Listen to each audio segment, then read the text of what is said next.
Magandang araw. Ako po si Mark Lester Lirag at ito po ang aking daily devotion. Bakit ang science ay nagpapatotoo sa Diyos? Na tinalakay po ni Pastor Russell Ocampo sa 365 daily devotion. Ang Bible verse po ngayong araw ay galing sa Genesis chapter 7 verse 11 to 12.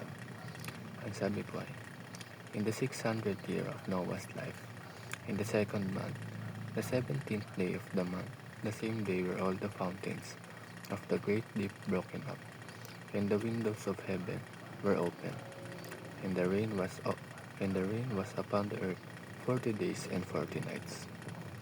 Ang topic po ngayong araw is tungkol sa flood geology. Ito po is the belief na maraming geological features ng mundo like rock layers, fossils at pati ang mga malalaking canyon ay may mas sense kapag tinignan natin through the lens of the global flood na nangyari sa Genesis chapter 6 to 9. Hindi ito simpleng bahalang na nangyari sa isang lugar, kundi isang historical worldwide judgment mula sa Diyos. At dahil dito ay nagbago ng malaki ang hugis ng mundo. First teaching is, the Bible and science are compatible.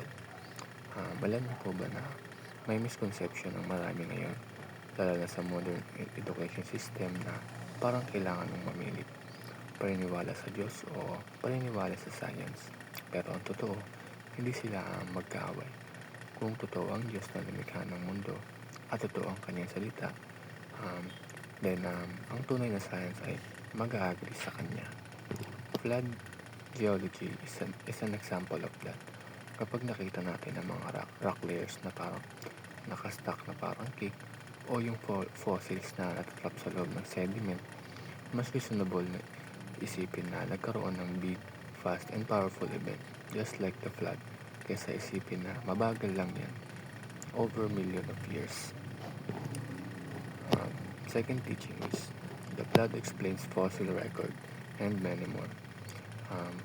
Let's take the fossil record for example.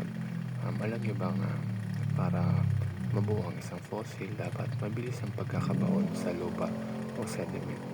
Kasi kung hindi ay mabubulok na agad yung hayop o halaman. Pero kung may sudden flood tulad ng Genesis flood, makikita natin kung paano yung sediment ay biglang bumalot sa mga living things, preserving them instantly. That explains why may mga fossils tayo ngayon na sobrang intact, pati expressions ng mukha minsan visible pa. At yung mga canyons at rock formations, possible silang na-form hindi dahil sa millions of years, kundi sa powerful movements ng tubig gaya ng post-flood events. Ang last teaching is, the best education is God over education.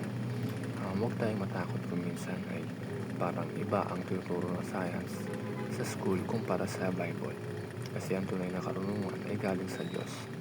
Sabi nga sa Proverbs chapter 1 verse 7, the fear of the Lord is the beginning of knowledge. Importante ang edukasyon, pero kung wala si Lord sa center ng pag-aaral natin, we might be learning facts without understanding the truth. Kaya importante na kapag may natutunan tayo, i-filter natin ito sa salita ng Diyos. Hindi porket matalino ang isang tao, ang ibig sabihin ay tama na agad siya. Mas maganda pa rin na mas pinapakinggan natin ang Diyos kaysa sa tao. Yun lang.